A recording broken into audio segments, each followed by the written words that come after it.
Imaginemos que estás en una habitación en la que has vivido toda tu vida y que es lo único que crees conocer. De repente, encontrás una puerta que no habías visto antes. La abrís y al salir encontrás una casa enorme llena de habitaciones, con pasillos, escaleras que llevan a distintos pisos y está rodeada de jardines. Lo mismo ocurre con nuestra personalidad. Creemos que somos solo un puñado de recuerdos, asociaciones y conductas. Cuando nos atrevemos a mirar en nuestro interior, nos damos cuenta de que somos mucho más que eso. Te voy a dar 7 consejos para que te atrevas a recorrer esta casa y ponerla en orden. ¡Vamos! Hola, soy Juliana y esto es Algunas cosas que decir sobre los sueños. No nacemos tabula rasa. Nuestra psique no nace como una página en blanco. La personalidad está conformada por el yo, el inconsciente personal y el inconsciente colectivo. Conciencia significa conocer. Inconsciente es lo no conocido. Darnos cuenta de nuestros actos, es decir, conocerlos, es encender la luz en una de las habitaciones de nuestra gran casa. Al igual que una semilla surge de la tierra y es estimulada por los factores externos como el sol y la lluvia, nuestro yo se cultiva en las imágenes arquetípicas del inconsciente colectivo y las posibilidades de comportamiento que de él surgen, los llamados arquetipos. Y por otro, mediante las relaciones personales y las vivencias en el mundo externo. Diferenciar las emociones es el primer paso. Las emociones son el combustible para que los procesos psíquicos se desenvuelvan.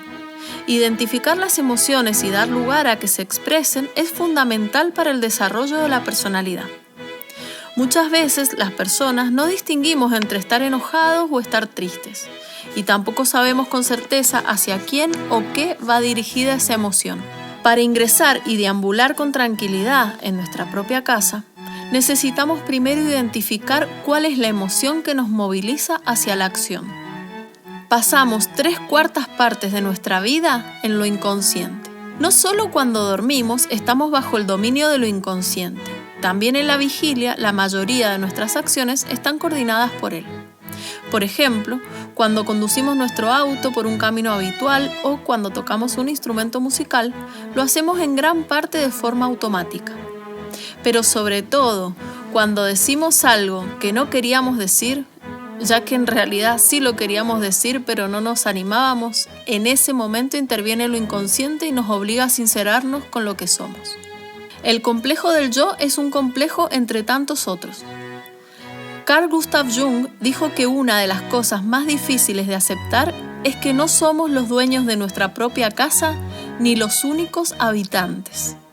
Conocer, escuchar e integrar a todas las personas que nos habitan es un desafío al que debemos enfrentarnos si queremos lograr equilibrio y bienestar. Nada de lo que sucede se olvida aunque tú no puedas recordarlo. Hasta el mínimo detalle de lo que hemos vivido queda registrado en lo inconsciente. Esto puede influirnos para bien o para mal. Recordar la mayor cantidad de hechos posibles de nuestra vida es beneficioso, ya que si no lo hacemos, sobre todo con esos eventos que nos han lastimado, interferirán a diario en lo que queremos hacer o demandarán mucha energía para mantenerlos ocultos. Debes saber que los monstruos que ocultamos en el desván tienen la llave para salir cuando quieran. Tu persona responde a un tipo psicológico. Hay 4 funciones principales para conocer tu mundo interno y externo. Estas son el pensamiento, el sentimiento, la intuición y la sensación. Todas ellas fundamentales y graduadas en diferentes medidas en nuestra psique. Por ejemplo, si vemos un gato, el pensamiento nos dice lo que es un gato. La sensación nos indica qué características físicas tiene, el color, el tamaño, la suavidad. El sentimiento nos dice si nos agrada o desagrada, mientras que la intuición nos habilita hacia otras posibilidades. En Occidente tendemos a darle más importancia al pensamiento o a la sensación y menospreciar las otras funciones, perdiendo así una gama de posibilidades de conectar con lo que vivimos. No olvides conectar con tu interior ancestral. Comprendiendo el mundo interno y dándole el valor que se merece, podremos hacerle frente a las vicisitudes de la vida cotidiana y a las dificultades que ésta nos plantea. En nuestra casa habitan ancianos y ancianas que han vivido eternamente y que representan la sabiduría de lo que hemos aprendido como humanidad a lo largo de milenios. En nuestro recorrido los encontraremos y nos brindarán sus consejos. No los dejes de escuchar. Una sabia analista junguiana, Marie-Louise Bonfrance, nos deja esta reflexión.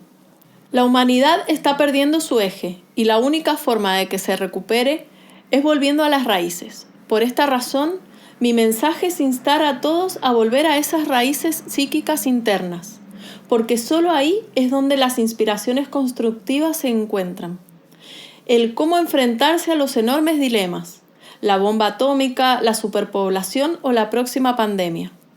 Esta es la mejor manera de resolver todos los problemas que parecen insolubles. Si te ha gustado lo que hemos trabajado hoy en el canal, te pedimos que nos comentes. Si querés que hablemos de algún tema en particular, nos lo dejes en los comentarios. No te olvides de suscribirte, activar la campanita, poner me gusta, compartir con todos los que les pueda interesar. Nos vemos en el próximo capítulo.